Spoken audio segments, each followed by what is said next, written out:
This is my second stay at the Domestic Violence Shelter here in Muscatine. I actually came here 2 years ago.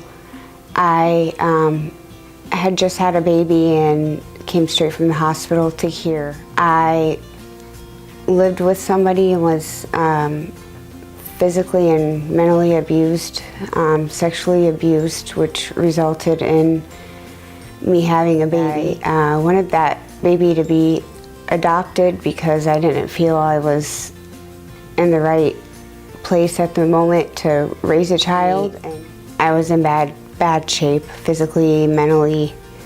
They helped me deal with going through the stages of having a baby and the adoption part of it. I was able to come here to the shelter and get not only shelter over my head and be protected, but help with counseling and the resources.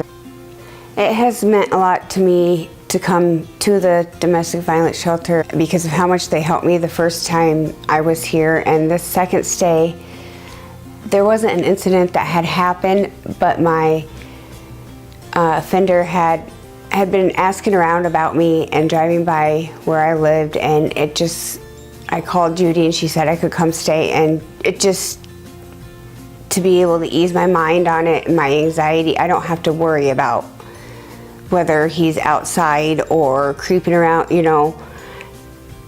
It's very important that people know you don't have to get beat up or assaulted or something in order to stay here. They welcome all walks of life, and that's what was really important to me. I was very surprised when I came to the domestic violence shelter. I did not picture a house. It's very homey. You feel very comfortable, and I'm able to relax and not feel like I'm somewhere where I don't want to be. The staff here make it very welcoming.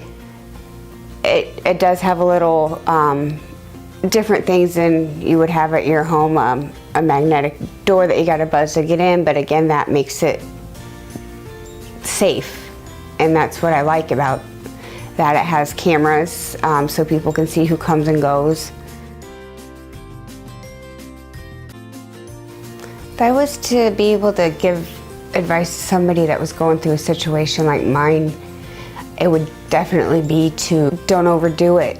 Take one day at a time. Don't push yourself. You know what you can handle, you know what you can't, and everything will be okay at the end. Whether it seems like it or not, you're okay, you're safe, and you made it through another day. My mom was very sick, and I was able to stay close to home in the same town as her, and I still was able to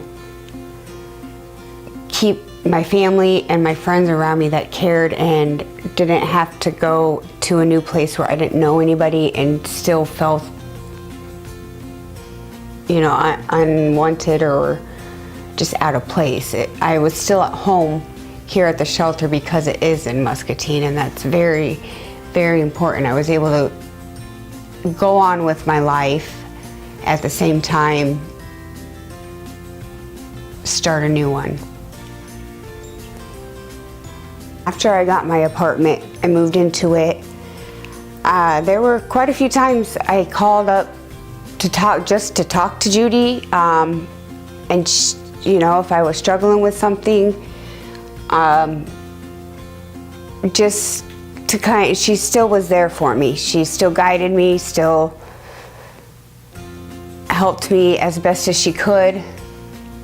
And if she couldn't, she, you know, gave me a phone number of somebody who could. I mean, they go out of their way.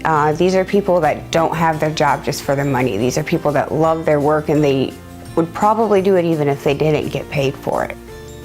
I honestly don't know where I would be right now if Muscatine did not have the domestic violence shelter.